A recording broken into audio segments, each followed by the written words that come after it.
শাকিব খানের সাথে অপু বিশ্বাস নাচছিলেন। হঠাৎ করে এক পর্যায়ে মেগাস্টার শাকিব খান অপু বিশ্বাসকে কুলে নিতে গিয়ে মঞ্চে অপু বিশ্বাসকে ফেলে দেন এবং এই ভিডিওটা কিছুক্ষণের মধ্যেই সামাজিক যোগাযোগ মাধ্যমে ব্যাপক পরিমাণে ভাইরাল হয়ে যায়। চলুন বিস্তারিত সবাই এক নজরে দেখে নেই।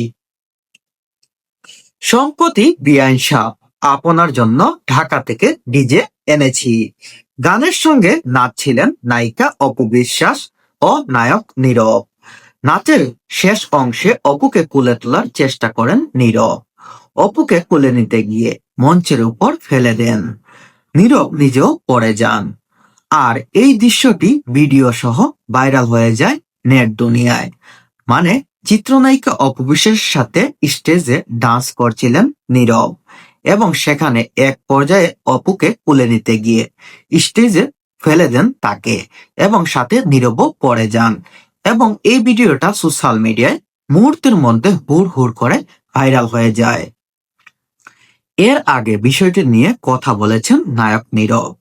এবার অপু বিশ্বাস জানালেন নেটিজেনদের কটাক্ষে মোটেও বিচলিত নন। এর আগে সাংবাদিক এবং গণমাধ্যমে নীরব এই বিষয়টা পরিষ্কার করেছেন এবং অপু বিশ্বাস বলছেন ভক্তরা এবং যারা অপু বিশ্বাসকে নিয়ে আলোচনা করছেন তাতে মোটেও বিরক্ত নয় তিনি। অপু বিশ্বাস বলেন দুর্ঘটনাবশত এটা হয়েছে। স্টেজে পড়ে গিয়ে সঙ্গে সঙ্গেই আমরা আবার নাচ শুরু করি, কিন্তু পরে সোশ্যাল মিডিয়ায় দেখলাম বিষয়টি ভাইরাল হয়ে গেছে। এমনকি আমি যেখানে জিম করি সেখানে অনেকেই জিম করে, সবার সঙ্গে আমার আলাপ হয়ে ওঠে না। আজ সকালে এক আন্টি আমাকে দেখতে এসেছেন, তিনি এসেই আমাকে খুঁজছেন। মানে নীরবের সাথে ডান্স করার সময় যেই অবস্থাটা হয়েছে সেসব সোশ্যাল মিডিয়ায় মুহূর্তের মধ্যে ভাইরাল হয়ে যায়। আর অপবিশ্বাস বলছেন তিনি যে জায়গায় নিয়মিত জিম করেন সেখানে তিনি সবার সাথে পরিচিত নন এবং সবার সাথে কথা বলার সময় হয়ে ওঠে না। আজকে সকালে এক আন্টি এসেছে অপবিশ্বাসকে দেখার জন্য, অপবিশ্বাস কেমন আছেন এবং তার খোঁজ খবর নেয়ার জন্য। অপবিশ্বাস বলেন এখানে আমি বা নীরব কোনো অপরাধ করিনি। দুর্ঘটনা সবসময় দুর্ঘটনা। অনেকেই ফোন করে আমার খোঁজ খবর নিচ্ছেন, সুস্থ আছে কিনা জানতে চেয়েছেন।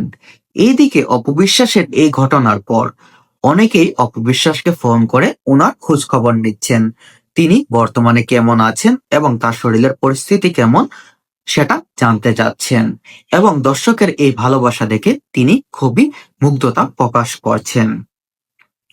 এই দুর্ঘটনা না হলে কাছের মানুষদের এমন ভালোবাসা বুঝতে পারতাম না। এই দুর্ঘটনা যদি না হতো তিনি তার ভক্ত এবং কাছের যেই মানুষগুলো আছে তাদের যে ভালোবাসাটা আছে সেটা তিনি বুঝতে পারতেন না। তাছাড়া আমার ভক্তরা বিষয়টি নিয়ে ভালোবাসা প্রকাশ করেছে এবং পোস্ট করেছে।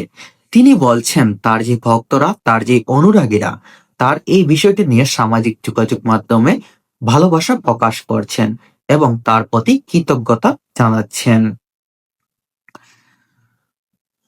পরে গিয়ে কিছুটা অপ্রস্তুত হলেও আমি মনে করি এটা স্বাভাবিক।